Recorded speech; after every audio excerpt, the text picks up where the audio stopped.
Current and former renters at two Springfield affordable housing complexes are filing a pair of class action lawsuits.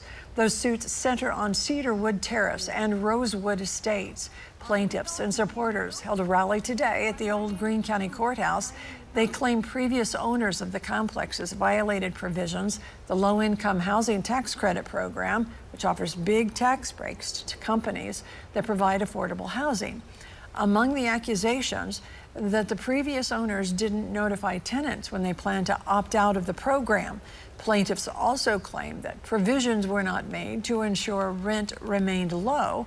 People who live there say terms of their lease changed dramatically for the worse after the complexes were sold in 2024. Teresa Myers is a plaintiff who used to live at Rosewood Estates. She said she left after she found out rent would be going way up. Myers is blind, says she misses the sense of connection she had while living there. There were lots of folks with different disabilities, and for that reason, it was a friendly community. Rosewood and Cedarwood are very valuable places, and I want them to continue thriving as they were, where people trusted each other and could count on one another. The lawsuit also claims letters were sent to renters last July informing them the complexes would be dropping their affordable housing policies. That letter said tenants would have to move out by the summer of 2026.